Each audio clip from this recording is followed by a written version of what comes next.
आता आपण कल्याणवरून मुरबाडकडे येत होतो. येता येता इथे रानभाज्या विकणारी एक महिला दिसते आपल्याला. तर बघूया तिच्याकडे काय भाजी आहे. जंगलामध्ये आता अनेक प्रकारच्या भाज्या उगवतात पावसाळ्याच्या सुरुवातीला. अजून पावसाला सुरुवात झाली नाही, पण पाऊस पडण्या अगोदरच ज्या भाज्या उगवतात. आता त्या मावशीला आपण विचारू तिने कोणती भाजी आणली विकायला. तिची 2 मुलं आहेत बरोबर आणि भाजी घेऊन आलेली आहे ती. तिला आपण ते विचारू तिने कोणती भाजी आणली. ही टोपल्यामध्ये भाजी दिसते. भाजी ओळखीची वाटते. अशा गावरान आणि बिनखताच्या भाज्या खायला खूप चांगल्या लागतात आणि ह्या आयुर्वेदिक असतात. ह्या भाज्या खाल्ल्याने काही त्रास होत नाही.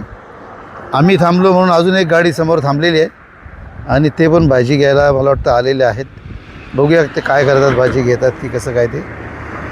आता ही रानभाजी आपल्याला ती बनवायची कशी पद्धत आहे काय आहे त्या ताईला आपण विचारू आणि आपण ती रानभाजी घेऊ.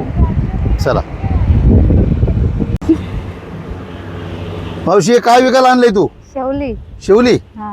ही शेवली म्हणजे काय आहेत? भाजी. भाजी? ही भाजी कुठे भेटते? जंगलात. जंगलामध्ये भेटते. तुम्ही लोक इकडून आणता, जंगलामधून आणता? जंगलामध्ये कशी मोठी झाडं असतात का बारीक असतात? बारीक. बारीक असतात. आणि याला काय म्हणतात? शेवळी. शेवली. आता हे कसं लावले तू वाटा? एक जुडी 4.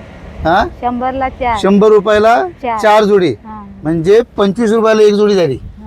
बरोबर. हा आहे शेवळ्याची भाजी. ताईला विचारलं आपण. पण याच्यामध्ये एक पाला लावलेला आहे. ती पानं कसली आहेत तिला विचारूया. ताई, काय पानं जी लावली ती पानं कसली आहेत? बोंड्याची. बोंडा म्हणजे हे झाडाचा प्रकार आहे का? झाड. पण बोंडा म्हणजे दुसरा 2-3 प्रकारचा बोंडा आहे ना? तो दुसरा नाना बोंडा. एक नाना बोंडा असतो, एक साधा बोंडा आणि एक बासर बोंडा. कुठला असतो? बासर बोंडा नाही माहिती, पण हे 2 बोंडा आहेत. एक बासर, याच्यामध्ये एक बासर बोंडा आहे. तो आपण जे याचं पाणी बनवतो ना, पापडांना पाणी बनवतो ना, गुळी, त्याच्यामध्ये बासर बोंडा टाकतात. हा, आता तुमचं गाव कुठला? राजूनगर. राजीवनगर म्हणजे पोटगाव. पोटगावच्या जवळचं. आणि तुम्ही आता हे पाठीमागे जे जंगल दिसतंय या जंगलामधूनच ते शेवळे आणता का? जंगलामधून शेवळे आणता? जंगलामधून. ही शेवळ्याची भाजी कशी बनवायची? आधी कापून घ्यायची, मग उकडत ठेवायची ना, मग पाणी काढून घ्यायचा त्याचा. हा, उकडायची. पहिले कापून घ्यायची, त्यानंतर ती उकडायची. उकडल्यानंतर ते पाणी गाळून घ्यायचं आणि मग त्या पाण्याला काय करायचं? रस्सा बनवायचा, त्या फोडणी द्यायच्या रशाला.